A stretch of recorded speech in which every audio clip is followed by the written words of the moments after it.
మాట్లాడతారు, ఎడ్లకి ఎడ్లు ఉన్నారు, తర్వాత డబ్బులు దోచుకోమంటే దాచుకోమంటే దుర్మార్గంగా వ్యవహారాలు చేయమంటే ప్రభుత్వ భూములు కబ్జా పెట్టమంటే గా పనులు చేస్తారు.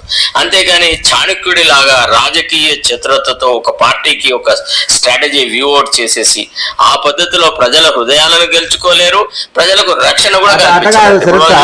ఇప్పుడు కేసీఆర్ చాణక్య నీతి, కేసీఆర్ చాణక్యుడు అయితే కవిత ఎందుకు ఎదురు తిరిగింది? కేసీఆర్ చాణక్యుడు అయితే కవిత జైలుకి ఎందుకు పోతుంది? కేసీఆర్ చాణక్యుడు కాళేశ్వరం ప్రాజెక్ట్ ఎందుకు వెళ్ళిపోతుంది? కేసీఆర్ చాణక్యుడు అయితే ఎందుకు ఉద్యోగాలు లేదు? కేసీఆర్ చాణక్యుడు అయితే కుటుంబ పాలన ఎందుకు తీసిండు? కేసీఆర్ చాణక్యుడు అయితే ఎందుకు ధరణి వచ్చింది? కేసీఆర్ చాణక్యుడు అయితే ఇంటర్మీడియట్ బోర్డు పిల్లలు పరీక్ష రాసి గ్లోబరీ అనే సంస్థకి 10th లో బైక్ బై 10/10 వచ్చిన 0 మార్కులు వేసినటువంటి దుర్మార్గం, 27 మందిని పుట్టన పెట్టుకున్నాడు దుర్మార్గం. ఏది మీ చాణక్య నిధి పామోదరం వండుకోమంటదా? చాణక్య నిధి ప్రగతి భవన్ కు గేట్లు వేసుకొని పండుకోమంటదా? ఇలా అంబేద్కర్ యుగంలో మీ చాణక్య నీతులు పనికిరావు. చాణక్య నీతులు అంబేద్కర్ రాజ్యాంగంలో లేవు. మీ యొక్క బట్టవాజి అప్పుడు ఆ టైంలో ఏం లేనప్పుడు ఇంకకెళ్ళి దాపెట్టుకోవచ్చు నడుస్తుంది. కానీ నీ మనసులో ఏముందో, నీకు ఏం జరుగుతూ ఉందో చెప్పేటువంటి టెక్నాలజీ యుగం లోపల ఈ చాణక్య నడవయి. దోపిడీ వాళ్ళు అసలే నడవరు. కరోనా దెబ్బకు దోపిడి దొంగలు మట్టి మాయమైపోయినట్టే ఇలా ప్రజాస్వామ్యంలో విలువలతో కూడినటువంటి విలువైన జీవితం గడిపినాడే మహోన్నతమైన వ్యక్తులుగా ప్రజల గుండెల్లో కలకాలం నిలిచిపోయేటువంటి అవకాశం ఉంటుంది తప్ప ఇంకోటి కాదు.